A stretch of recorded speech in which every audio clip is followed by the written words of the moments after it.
오늘도 우리 사는 이야기 찾아주셔서 감사합니다. 사연자분이 보내주신 이야기 시작해볼게요. 안녕하세요. 평범하게 살아온 저는 또 그렇게 평범하게 살아가게 될 줄 알았는데 왜 이렇게 되어버린 건지 가끔씩은 기가 막히다는 생각을 하곤 합니다. 저와 신랑은 학교에서 근로학생으로 만나게 되었고요. 적어도 제가 아는 범위 내에서 신랑은 성실하고 본인의 일도 열심히 하는 사람이었습니다. 그렇기 때문에 믿고 결혼까지 할 수 있었던 거겠죠. 그런데 그런 신랑이 변하기 시작한 것은 결혼을 하고 10년쯤 지난 무렵이었습니다. 그때가 신랑 나이가 35, 제가 33살일 때였는데 신랑이 그동안 너무 남을 위해서 일을 한 것 같다고 하면서 본인 일을 해보고 싶다고 하여 결국 장사를 시작했습니다. 처음에는 지인 소개며 할인 이벤트 등으로 그나마 괜찮은 수익을 냈었는데 오픈빨도 다 떨어지고 신랑도 수입이 줄어들다 보니 일을 소홀히 하기 시작해서 결국은 제가 본업을 그만두고 장사를 하고 신랑은 쉬고 싶다고 말을 하며 집에서 휴식을 하며 지냈습니다. 제가 원래 사무직 업무를 하고 있었는데 갑자기 백반집을 하려니 여간 힘든 일이 아니었어요. 원래는 손맛 좋은 주방 이모님께 월급을 넉넉히 드리고 밑반찬이며 메인 음식을 준비했는데 저는 제 장사를 타인의 손에 맡긴다는 게 좀 불편해서 주방 이모님께 돈을 더 드리고 레시피를 배우게 되었습니다.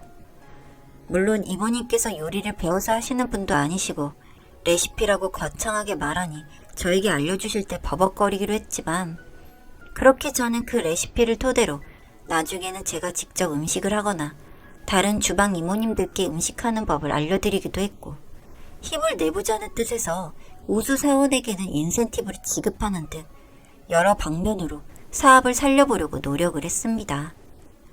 그리고 이러한 저의 노력에 보답이라도 해주는 듯 매출은 점점 상승 곡선을 그리기 시작했고 저는 2호점 준비에 박차를 가하고 있었습니다. 제가 일을 하고 바빠서 도와달라고 할 때는 코빼기도 안 보이던 신랑이 매출이 잘 나오기 시작하자 점점 2호점 사장 자리를 탐내는 게 느껴졌어요. 당신 2호점 준비하고 있지? 그렇지. 그거 내가 해볼까 하는데. 당신이?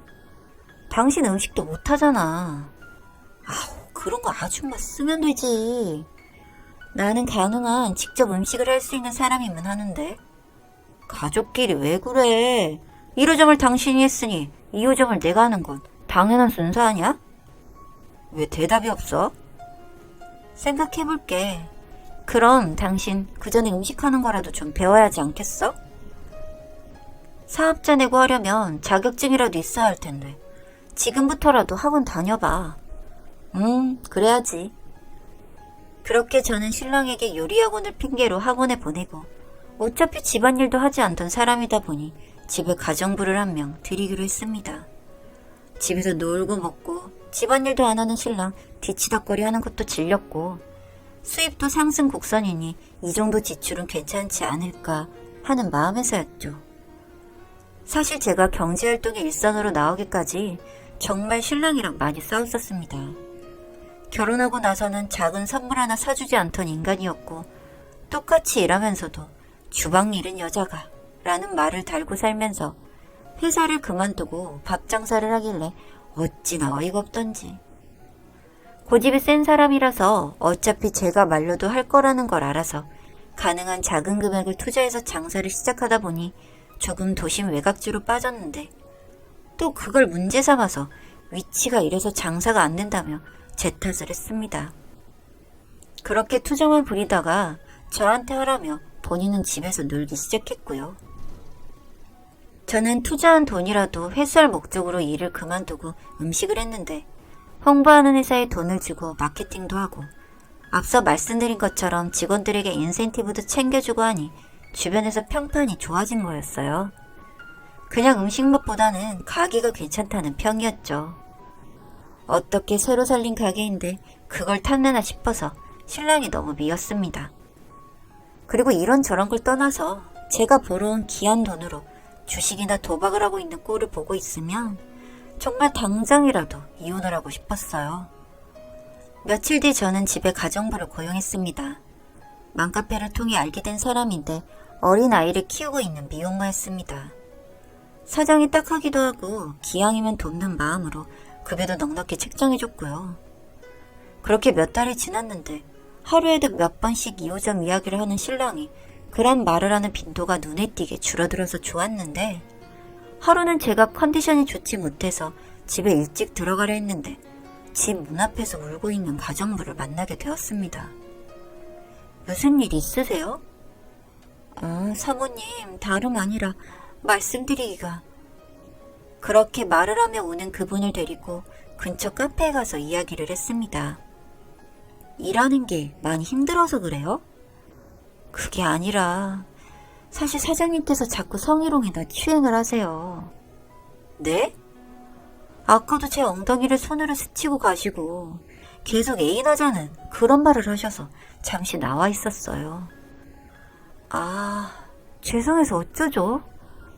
그렇게 말을 하고 있었는데 갑자기 그 여자가 막 울기 시작했습니다. 그리고는 하는 말이 그동안 정말 추행 때문에 힘들었는데 사장님이 돈으로 막으려 했다고. 정말 죄송하다면서 일을 그만두겠다고 하더라고요. 사장님께 받은 돈은 정말 급히 쓸 데가 있어서 쓰겠다고. 잘해줬는데 이렇게 나가게 되어서 미안하다고 말을 해서 알겠다며 약간의 위로금을 챙겨서 보냈습니다. 신랑에게 가정부가 일을 그만뒀다고 말하니 요즘 사람은 끈기가 없다며 끌끌거리다가 새 가정부를 구해달라고 해서 알겠다고 했는데 생각해보니 신랑의 행동이 너무 더럽고 치사한데 이걸 어떻게 알릴 방법이 없었습니다. 그렇다고 제가 식당 일에 집안일까지 하기가 힘들어서 가정부는 구해야만 했고요. 그리고 남편이 설마 모든 여자들에게 그런 짓을 할 거라는 생각은 못했기 때문에 저는 또 다른 분을 가정부로 뽑았습니다. 두 번째 가정부는 저희보다 좀 어린 아줌마였습니다. 그 아줌마는 일을 하고 얼마 지나지 않아서부터 일 상태가 엉망이라서 새로 사람을 구해야 하나 싶었는데 신랑이 그 가정부가 음식을 잘한다면서 왜 잘을 하냐며 버럭하더라고요. 그래서 살마하는 마음에 집에 홈캠을 몰래 설치했습니다. 앞전에 가정부를 추행한 이력이 있으니 설마 이번에도 또 그런 일이 있을까 싶어서요. 며칠 뒤 일을 하다가 신랑이 통장에서 현금을 빼갔길래 전화를 했더니 주식돈이 부족해서 좀 인출했다고 하며 500만 원을 가져갔다고 하더군요. 제가 그 일로 노발대발하며 통장 비밀번호를 바꾸고 싸웠고 며칠 뒤 집에서 신랑과 싸우다가 머리를 맞아서 병원에 가기도 했습니다. 그 일이 있고 폭행 영상을 찾으려고 홈캠을 봤는데 혹시나 하며 설치해둔 목적대로 그 가정부와 바람이 났더라고요. 사실 앞전에 그 가정부의 말을 100% 믿는 건 아니었지만 영상으로 보니 확실해졌어요. 마치 사자우리에 제가 먹이를 넣어주는 듯이 계속 가정부를 고용해줬으니까요. 그런데 다른 점이 있다면 앞전의 가정부는 추행이었고 이 여자는 바람인 것이었죠. 그래서 일을 제대로 하지 않아도 신경 쓰지 않은 이유가 그거였겠죠. 그 여자도 돈 받고 연애까지 하고 있으니 좋다고 생각한 게 아니었을까요? 신랑에게 말했습니다. 이혼하자고. 그랬더니 신랑은 이혼을 못하겠답니다. 그리고 이혼을 하려면 1호점을 달래요. 2호점은 부부 사이였을 때나 가능했고 결혼하고 나서 늘어난 재산이니 본인에게도 지분이 있다고 주장하길래 저는 그날로 집을 나와서 따로 방을 마련했습니다. 그리고 제가 모을 수 있는 증거들을 가지고 변호사를 찾아갔어요. 이혼 사유라면 바람, 그리고 경제적 책임을 지지 않은 부분, 폭행, 도박 등 수두룩 하더군요. 거의 몇 년을 일도 안 하고 제 통장의 돈을 본인 돈인 것처럼 마냥 빼서 쓰기도 했었고 홈캠 영상, 그리고 폭행 영상과 더불어 병원 진료 기록까지. 제가 이런저런 증거들로 이혼 소송을 제기했더니 신랑이 가게에 찾아왔습니다. 여기 왜 와? 미안해. 내가 생각이 짧았다. 됐고, 그 여자랑 잘 먹고 잘 살아. 나 그 여자 정리했어. 그래? 그럼 그 여자한테도 상간녀 소송해도 되겠네? 당신 왜 이래 정말. 꼭 그렇게까지 해야겠어? 정리했다며. 그럼 상관없는 일 아니야? 정리하는 중이야. 내가 잘할게. 한 번만 봐줘. 나는 이제 너한테 줄 시간도 돈도 없어. 그냥 이혼해. 신랑은 그렇게 몇 번이고 더 가게에 찾아왔지만 저는 그 기간 동안 출근을 하지 않았고 결국 이혼 소송은 저에게 유리한 쪽으로 마무리가 되었습니다. 그 일이 있고 한 3년쯤 흘렀을까요? TV에 그 인간이 나왔다는 소식을 뭔가에서 봤더니 그 인간은 그 가정부와 재혼을 하려고까지 했었더군요. 그래서 준비를 하고 있었는데 세상에 그 가정부는 남편이 목적이 아니었던 겁니다. 그나마 남아있던 돈과 금 같은 걸 몽땅 털어서 도망을 갔다고 하더군요. 그 가정부랑 당연히 결혼해서 살 줄 알고 있던 그 인간이 제대로 뒤통수를 맞은 겁니다. 그나마 이혼하면서 얼마 안 남은 재산까지 몽땅 털어서 가버렸고 남편 명의의 집까지 뭔 재주로 지 명의로 바꿨는지 여튼 순식간에 거지가 되었나 보더군요. 그리고 나서 그 사람은 산골 오지로 들어가 버렸다는 소식까지 듣게 되었습니다. 그렇게 시간이 흐르고 이젠 TV에까지 나오는 사람이 되었던 거였죠. 뭐 방송에서는 자신이 속세를 떠나온 것처럼 그렇게 말을 하는데 참 속사정 다 알고 있는 제가 보는데 어찌나 황당하던죠. 너무 황당해서 웃음까지 나올 지경이었습니다. 뭐 여튼 그 가정마다의 돈은 다 털린 줄은 모르고 살았는데 이제라도 알게 되니까 솔직히 너무 고소하더군요.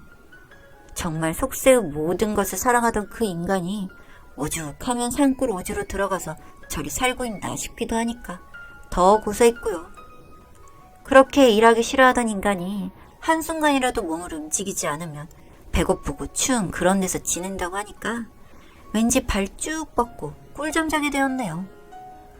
제 이야기 한번 해보고 싶어 털어놔 보았습니다. 들어주셔서 감사합니다.